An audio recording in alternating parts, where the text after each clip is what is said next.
So, a little while ago I had my first golf lesson. Well, to be honest, it wasn't my first golf lesson ever. I did have maybe half a dozen lessons during the brief period when I was playing regularly about 15 years ago, but that was long enough ago that I'd forgotten pretty much everything I'd been taught.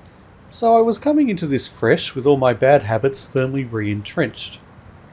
And, well, it's pretty damn easy to summarise what that first lesson was about and what I took away from it, because we really only discussed one thing, and that was my grip. Here's a before and after photo of the way I hold the club. If you know anything about golf, and possibly even if you don't, you can probably tell which one is more correct. But for the avoidance of doubt, the bottom is before, the top is after. And this is probably a pretty good demonstration of why golf is so hard, or at least one of the many, many reasons golf is so hard. Thing is, even I can tell at a glance that my old grip sucked, but it didn't feel like that, and to me it didn't look that bad when I was standing over the ball. It felt comfortable. A while back, discussing golf with a co-worker, I told him I had a tendency to hook the ball, and he said I probably had a weak grip. And that is indeed what I had, if I understand the terminology correctly. It pains me to admit it, but that guy was right on the money.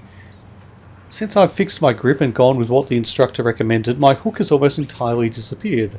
It's been replaced by a slice, but that's what I was warned might happen, and it's not as drastic a slice as my hook tended to be.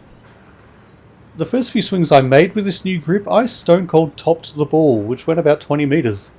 And honestly, I'm not surprised. Having my left hand at the correct position on the club meant my hands were a couple of centimetres closer to my body, and therefore the club face was a couple of centimetres above where I was used to it being. And a couple of centimetres is the difference between a decent contact and an humiliating top. But even from the start, even as I was topping the ball, it was obvious that this was a better grip. I could tell right away that the club face was more square at impact and I had more control over where the club face was facing. It took a while to feel comfortable, but it's been a couple of weeks now and I'm getting used to it. Maybe too used to it. I have noticed that if I'm not diligent, my left wrist will start falling back towards where it wants to go. But anyway, I've had a few range sessions to acclimate, and I'm no longer topping balls much, and I'm no longer hooking them as much. I can still flick one out to the right from time to time, but now I'm more likely to slice it out to the left, albeit not with quite the same savage curves my hooks used to generate. I still suffer from pretty much every other problem I ever had with my swing, but at least now I think I've got a better foundation to work towards fixing them, and I'm looking forward to my next lesson.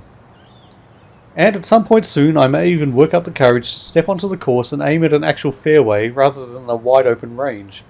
God help the people on the adjacent fairways.